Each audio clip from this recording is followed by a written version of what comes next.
I'm Firas, and welcome back to BrandBucket Academy. In this episode, we're diving into how to craft your brand's voice, the distinct personality behind everything your business says. Margot Bushnak, founder and CEO of BrandBucket, joins us to unpack how voice differs from tone, how it influences customer connection, and how it shows up across websites, emails, and social platforms.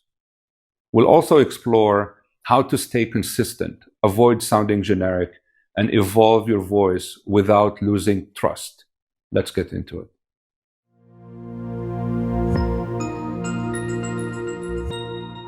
Welcome back. To Between Two Ferns. Yeah. All right. I don't know if we're allowed to reference other brands, I guess. Between Two Pillows. Between Two Pillows. Next, we're going to be talking about voice, crafting your brand's voice. How would you define a brand's voice, and how is it different from tone? I feel like that's a very subtle difference. Tone is the type of language that you're using, the vernacular, whether it's formal or informal. Voice is tone plus values. So voice will interject different values and different kind of consistent, what's the word I'm looking for? Messaging, yeah. I think voice is like, if the brand were a person, it's how that person speaks. It's the idioms that they use. The personality. It's the personality. Yeah, there you go. Yeah. Okay. Why is having a clear brand voice important for consistency and connection? Consistency is important because your voice is what your customers are connected to. Your customers want to buy from a company that they like, that they feel is like them. And if your company were a person, the voice coming through is their cue to, okay, I get these guys and they get me, and I like where they're going, and I'm going to give them my money. And so if that's changing, then they may feel that the people behind the brand are changing, and maybe they don't feel as connected to you anymore. And so you need to be consistent for that connection to exist. What happens when a brand lacks a distinct voice or sounds too generic?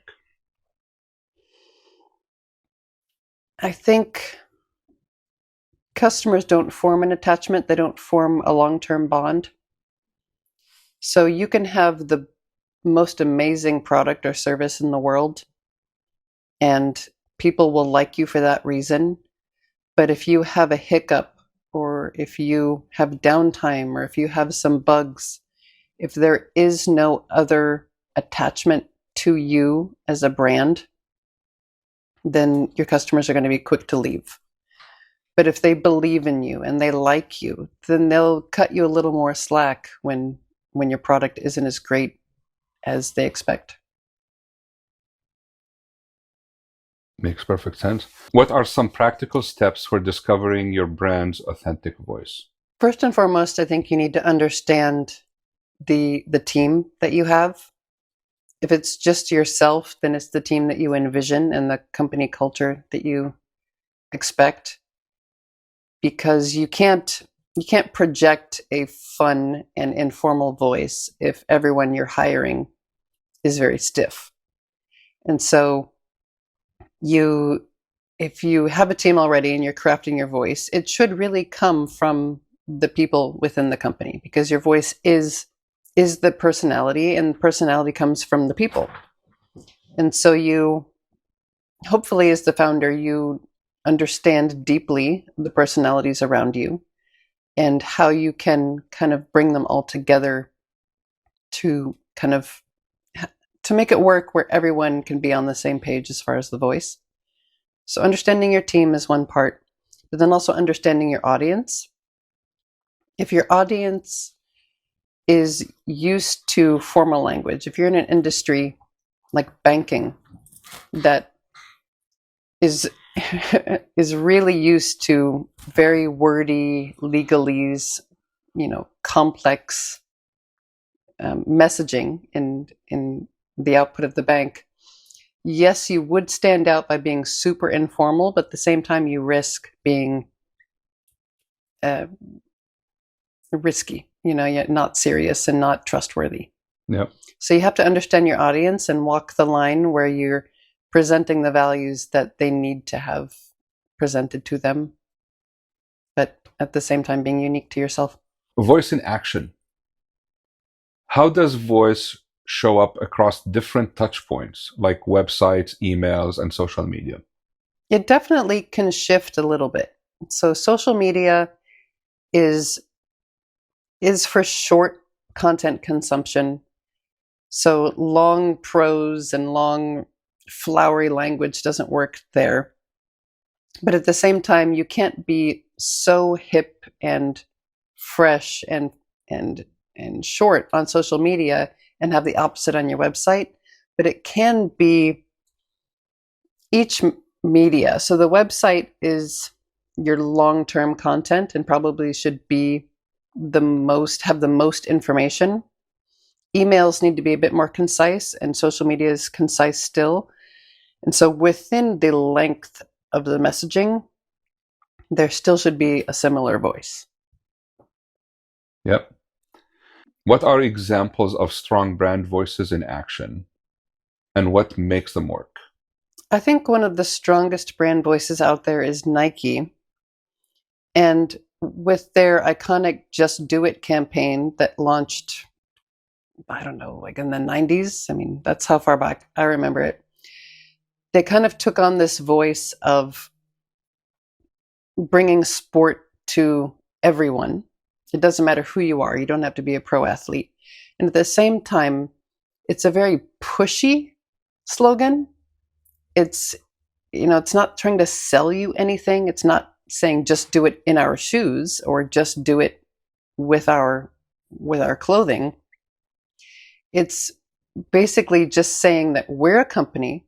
All we want from you is to go be active.